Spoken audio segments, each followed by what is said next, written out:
자, 안녕하십니까. 하이퍼림입니다. 이번 시간에는 해외 고등학교 졸업자가 2022학년도 수시에서 지원할 수 있는 의대와 약대에 대해서 정리해 드리도록 하겠습니다. 자, 특히 이제 의학 계열에 관심을 가지고 계신 분들 되게 많으시죠. 특히 이제 올해 같은 경우는 자, 약대 선발이 이루어지기 때문에 약대에 대해서도 관심을 가지고 계신 분들이 많을 거라고 생각이 되어져요.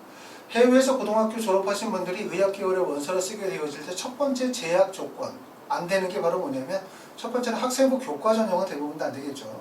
학생부 교과 전형이 국내 고등학교 졸업자를 대상으로 하는 경우이기 때문에 그렇기 때문에 대부분 학생들이 지원할 수 있는 전형은 학생부 종합 전형으로 원서를 쓰시게 되는 거예요. 해외에서 고등학교를 졸업하고 국내 대학을 9월에서 가시려고 하면 학생부 교과 전형은 대부분의 학교들이 안 된다. 왜냐하면 국내 고등학교 졸업자만을 대상으로 삼는 경우들이 많기 때문에 그렇기 때문에 주된 전형은 학생부 종합전형이라고 말씀을 드릴 수가 있고요. 또 학생부 종합전형에서도 수능 체제를 요구하는 대학들은 지원하시기가 어렵죠. 전체적으로 이제 의학 계열에서는 대부분의 학교들이 수능 체제를 요구하고 있거든요.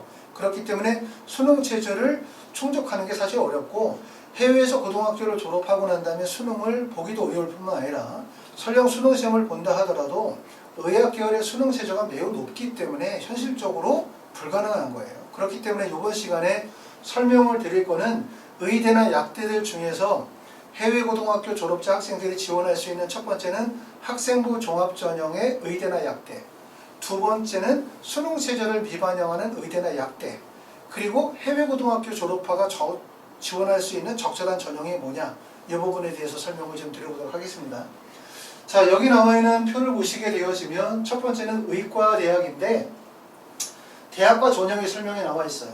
보시는 것처럼 전형에서 미반영이라고 되어져 있죠. 수능 체제를 반영하지 않는 대학이라는 뜻이고 여기에는 서울대학교 일반 전형에서 의대를 65명을 선발하고요. 그 다음에 성균관대학교 학과 모집에서 25명, 고려대학교 계열적 합성에서 15명, 한양대학교 학생부 종합 일반에서 36명, 중앙대학교 다빈치 9명, 중앙대 탐구형 인재에서 9명, 인하대학교 인하미래 15명 뽑고요. 학생부 교과 연세대학교 교과 추천형에서 22명을 선발하고 학생부 종합전형에서는 순천향대학교 학생부 종합 일반에서 6, 강원대 미래 9명, 충북대 4명, 건양대학교 학생부 일반 5명, 지역인재 전형에서는 순천향대학교 학생부 종합 지역인재에서 7명 뽑고 건양대에서 10명을 뽑아요. 여기서 이제 지원이 어려운 거는 첫 번째는 지역인재 전형이라는 전형은 안 되시는 거예요. 여기 어려우시고 그 다음에 두 번째는 학생부 교과 전형 안 된다고 말씀을 드릴 수 있고 그리고 여기 밑에 나와 있는 학생부 종합 전형은 마찬가지로 학생부 종합 전형이고 그 다음에 수능 체제를 미반영하는 전형은 맞지만 대부분 일반계 고등학교 학생들, 교과 성적이 우수한 학생들 중심으로 선발하고 있기 때문에 해외 고등학교 학생들이 원서를 쓸 때 적절한 의대가 어디냐 이렇게 물어보시면 서울대부터 시작해서 인하대 정도의 대학이 서울대학교부터 인하대 정도의 대학이 해외 고등학교 출신자가 지원할 수 있는 의대다 이렇게 말씀을 드릴 수가 있고요. 전년도에는 연세대학교나 경희대 같은 경우가 수능 체제를 미반영하기 때문에 원서 지원이 가능했는데 연세대학교와 경희대학교 네오니네서스 전형이 올해부터 수능 체제를 요구해요. 그렇기 때문에 해외 고등학교 졸업자가 지원하기는 좀 어렵습니다. 그래서 서울대, 성균관대, 고려대, 한양대, 중앙대, 인하대 정도의 대학이 지원 가능한 대학이라고 보시면 되고 자, 이게 학생부 종합전형이라는 건데 학생부 종합전형은 무엇으로 학생들을 선발하게 되어지냐 자, 우리가 특례 전형을 아시는 것처럼 3년이나 12년 특례 전형은 해외에서 고등학교를 졸업하고 온 학생들인 경우에 학교의 GPA 성적뿐만 아니라 표준학력 지표라고 할 수 있는 IB 성적, SAT 점수, AP 성적, 공인어학 성적 같은 것들이 다 반영이 돼요. 그렇기 때문에 특례 전형이 훨씬 더 유리하거든요. 근데 해외 고등학교 졸업자가 지원하는 9월 수시 전형에서는 아시는 것처럼 공인어학 성적은 모든 대학에서 제출이 되어지지 않습니다. 그리고 표준학력 지표들도 다 제출이 안 돼요. 제출이 가능한 경우는 사실상 GPA 성적 하나밖에 없죠. 근데 이 GPA 성적은 해당 나라, 해당 지역, 해당 고등학교에서만 인정이 되어지는 성적이고 설령 GPA를 A를 all로 A를 다 맞는다 하더라도 그걸 국내 내신으로 환산하게 되어지면 약 2등급이나 2.5등급 정도밖에 환산이 안 되죠. 그런데 의대를 가려고 하면 거의 대부분의 학생들이 1등급대의 내신 성적을 가지고 있다고 볼 수 있기 때문에 결국 해외 고등학교 졸업자들이 국내 의대를 가기가 그만큼 어려울 수밖에 없는 거예요. 대신 해외에서 고등학교 졸업하신 분들이 GPA 성적뿐만 아니라 학교 프로파일에서 우수한 고등학교에서 학업을 진행했다. 충분히 경쟁력이 있다는 것을 보여주거나 아니면 학생부 대체 서식에서 수상 경력이라든가 동아리 활동이라든가 봉사 활동을 통해서 학과적 적합성이나 학업 우수성을 보여주고 또 자기소개서를 통해서 국내 상위권 학생 못지않은 정도의 능력을 보여준다면 그렇다고 한다면 말씀드렸었던 것처럼 의대에도 실제 합격할 수 있고 합격한 사례들도 있습니다. 어떤 것들을 중요하게 평가하냐면 첫 번째는 학업 역량에 대한 부분들을 중요하게 평가한다고 보시면 돼요. 요거는 이제 성균관대학교의 학생부 종합전형에서 서류평가 반영 방법에 대한 부분들을 정리해 놓은 건데 첫 번째 당연히 대학을 가려고 하면 제일 중요한 건 학업 역량이에요. 학업 역량을 해외 고등학교 학생들은 무엇을 통해서 보여줄 수 있냐면 첫 번째는 트랜스크립트에 나오죠. 성적표에 나와 있는 교과목 성적 또는 이수 교과목의 선택 그리고 학교에서 만약에 수상을 했다고 한다면 수상 경력 그리고 동아리 활동 같은 내용들이 결국은 학업적 역량과 우수성을 보여줄 수 있고 개인 역량에 해당이 되어지는 부분들은 동아리 활동이라든가 아니면 학생부 대체 서식에 작성하는 내용들 중에서 내가 학교에서 뭔가 실험을 했다든가 보고서를 썼다든가 또는 발표를 했다든가 아니면 교회 활동들 중에서 어떤 다양한 활동들을 했다면 그것도 마찬가지로 개인 역량에 포함이 되어질 거고요. 잠재적 역량이라는 건 사실 개인 역량과 어느 정도 일치하는 부분이라고 볼 수 있는데 결국 대학에 갈 때 제일 중요한 부분은 학업적 역량과 우수성이 가장 중요하다. 그렇기 때문에 특히 이제 해외 고등학교 졸업자로 국내 9월에 의대를 가려고 하면 첫 번째는 중요한 게 GPA 성적, 두 번째는 학교 프로파일, 그 다음에 세 번째는 학생부 대체 서식과 자기소개서를 어떻게 작성하느냐. 그리고 1단계를 통과하고 난 다음에 면접을 진행하는 경우인데 해외에서 고등학교를 졸업하고 국내 수시의 원서를 쓰시는 분들 중에서 학업적 우수성이 어느 정도 인정이 되어지면 1단계를 통과할 가능성이 높아요. 1단계를 통과했다는 의미가 합격했다 이런 의미라기보다는 한번 보자. 너 나름대로 우수성이 있는 것 같은데 한번 면접을 보자의 의미로 볼 수 있어요. 국내 고등학교 출신자 중에서 학생부 교과 성적을 가지고 있는 학생들은 1단계 소리평가를 통해서 학생들 간에 결국은 어느 정도 판단이 이루어질 수 있거든요. 그런데 해외 고등학교 졸업자들은 1단계에서 제출하는 성적표만으로는 학생들끼리의 어떤 그 경쟁을 쉽게 판단하기가 어려워요. 어떤 학생이 더 우수하고 어떤 학생이 부족한지를 판단하기가 어렵다는 얘기죠. 제출 서류만 가지고는. 그렇기 때문에 어느 정도의 학업적 우수성이 인정이 되어지면 학생이 제출한 성적표, 학생이 제출한 학생부 대체 서식이라든가 아니면 자기소개서의 우수성이 어느 정도 인정되어지면 1단계를 통과할 비율이 좀 높아요. 국내 학생들보다. 그럼 1단계를 통과하고 나면 결국 뭐가 제일 중요해요? 면접이 제일 중요한 관문이다. 이렇게 보시기 때문에 면접은 국내 고등학교 학생들이 가지고 있는 면접의 의미보다 해외 고등학교 출신자들에게 면접의 의미는 훨씬 더 크다. 이렇게 말씀을 드릴 수가 있습니다. 자, 대학별로 전형들을 한번 정리하게 되어지면 서울대학교는 지금 보는 것처럼 이렇게 다단계 전형이거든요. 대부분 의대는 1단계에서 소리평가, 그 다음에 2단계에서는 1단계 성적 플러스 면접인데 1단계에서는 대부분 학교생활기록부와 자기소개서를 보는 거고요. 해외 고등학교는 1단계에서는 고등학교 성적 증명서, 그 다음에 학생부 대체 서식, 그러고 난 다음에 자기소개서를 가지고 1단계 평가하고 2단계에서 면접을 봅니다. 서울대는 면접이 이제 의대 면접이 60분 정도 시정을 진행을 하게 되어지고 면접의 비중이 매우 크다.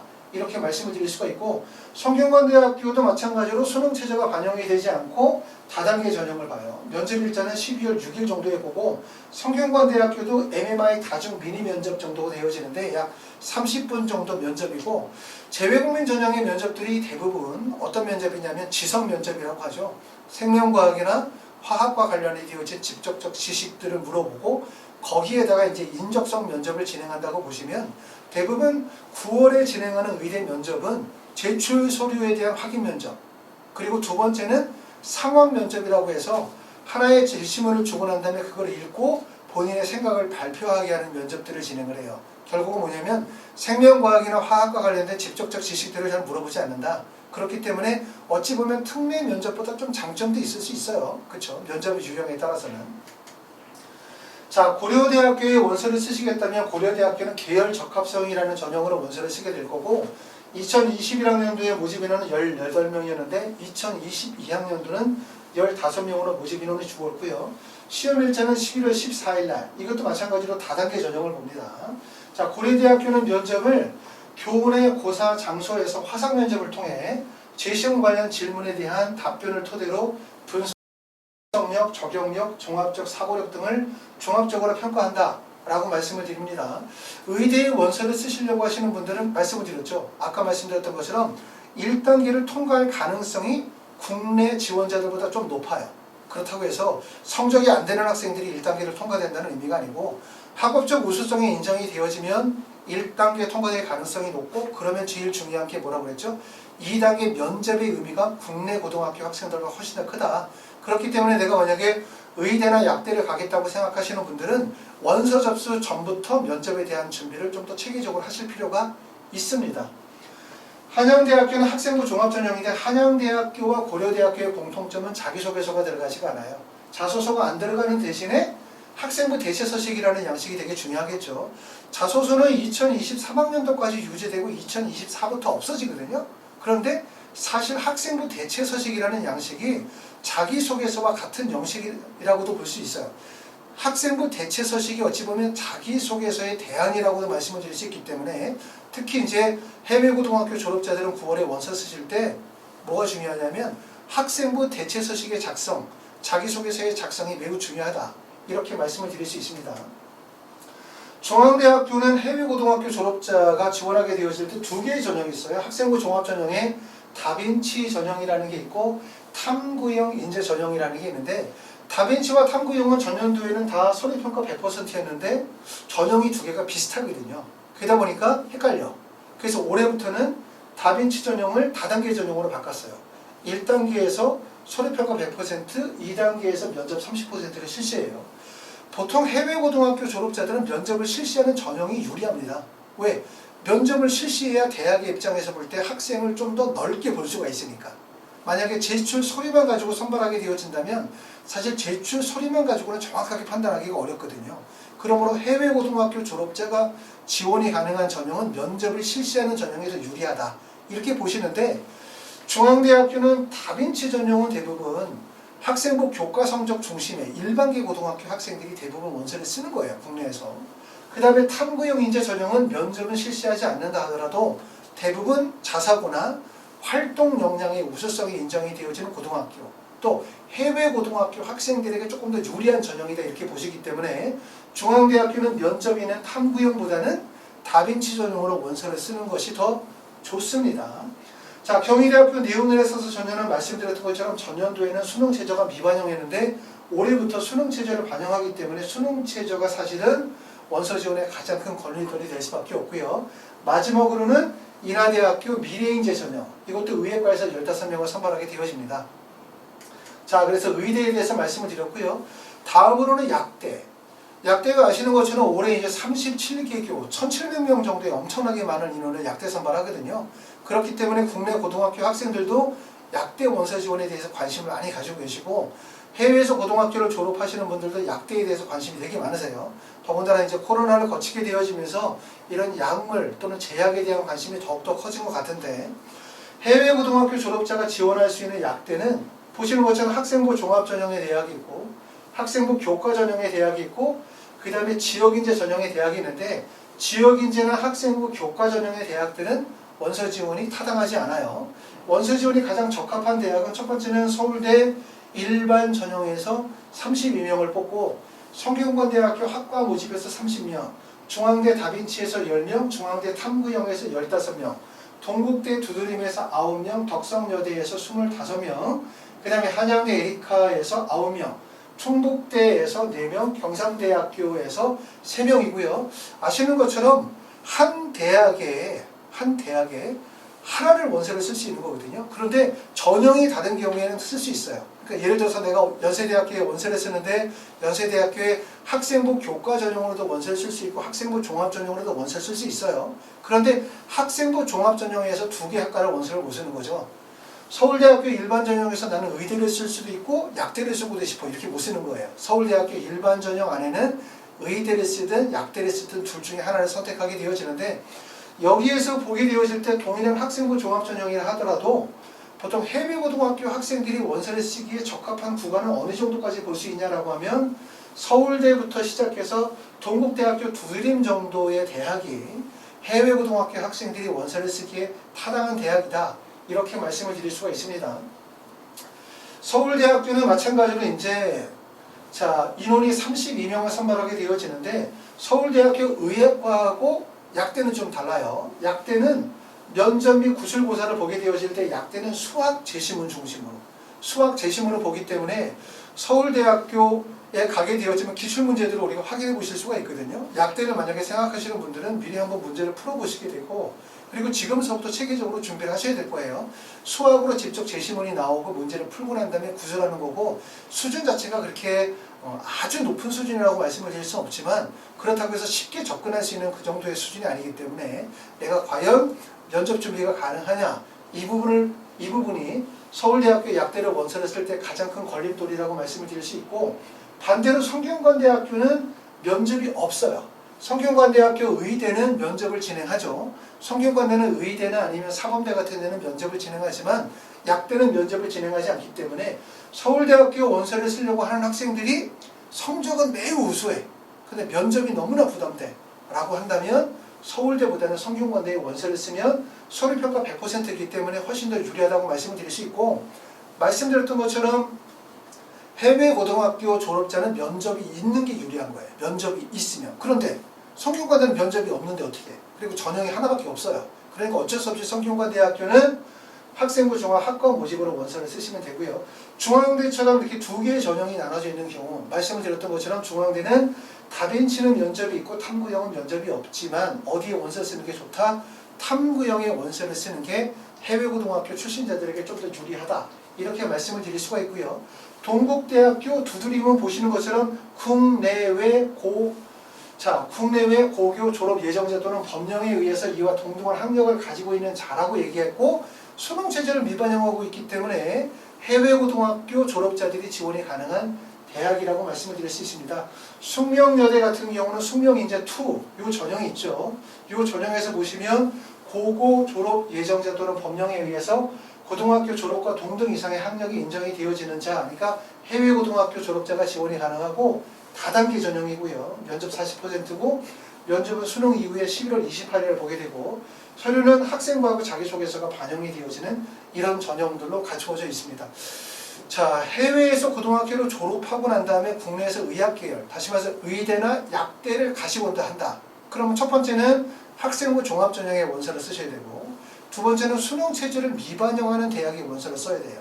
그리고 이 두 가지 조건에서도 해외 고등학교 학생들에게 조금 더 문을 넓게 이렇게 열어놓고 있는 대학과 전형들이 있거든요. 제가 설명을 드렸었던 대학들이 바로 의대나 약대에서 해외고 학생들이 지원이 가능하고 실제 선발되어지는 대학이다. 이렇게 생각하시면 되고요. 그러고 난 다음에 이제 우리가 중요한 점은 결국은 뭐냐면 지원 대학과 학과를 선정하는 부분. 그러고 난 다음에 꼭 중요한 부분이 뭐라 그랬죠?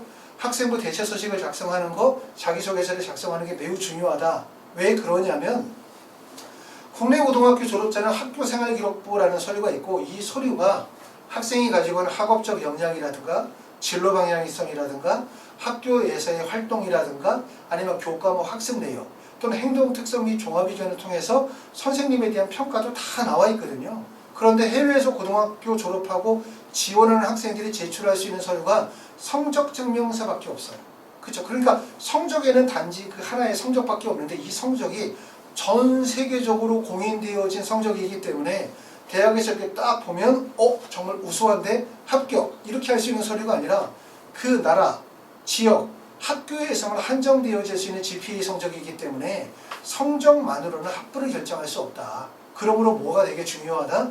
학생부 대체 서식과의 장석, 학생부 대체 서식의 작성이라든가 자기소개서의 작성이라는 게 매우 중요할 수 있다. 이렇게 볼 수 있고 1차적으로 1단계를 합격하기 위해서 결국 학생부 대체 서식과 그 다음에 자기소개서를 잘 작성하는 게 첫 번째고요. 그 다음에 두 번째는 면접의 의미가 매우 크기 때문에 면접 대비를 철저히 하신다면 여러분이 만약에 약대나 아니면 의대를 희망하신다고 한다면 충분히 노력하셔서 도전해 볼 가치가 있기 때문에 상위권 학생이고 역량이 충분하다면 지원이 가능합니다. 하지만 약대나 의대도 해외가 아니라 국내에서 원서를 쓰는 학생들도 학업 역량이 미치지 못하면 쉽게 원서를 못 쓰거든요. 그 정도로 매우 높아요. 그렇기 때문에 그냥 한번 원서 써보자. 나는 의대를 가보니까 의대를 가고 싶으니까 그냥 한번 써보자. 우리 애는 약대를 원하니까 한번 원서를 써보자. 이러시면 아마 실패할 거예요. 누가 봐도 타당하게 학업적 우수성이 인정이 되어진다 라고 생각하면 충분히 도전해 보시고 잘 준비하시면 될 것 같습니다. 감사합니다.